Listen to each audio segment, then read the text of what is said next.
இது என்கொள் சிவபெருமான தவிர நீ வேற யாரையும் கும்பிட மாட்டியேப்பா, அந்த ஜோதியை பார்த்து வணங்குகிறாயே குருநாதா.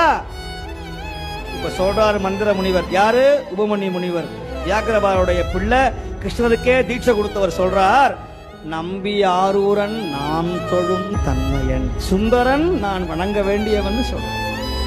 ஒரு துறவி 2 திருமணம் செய்த சுந்தரரை பார்த்து வணங்குகிறார்னு சொன்னா சுந்தரருடைய பெருமை, சுந்தரர் வேற சிவபெருமான் வேற கிடையாது. இதை புரிஞ்சுக்கணும்.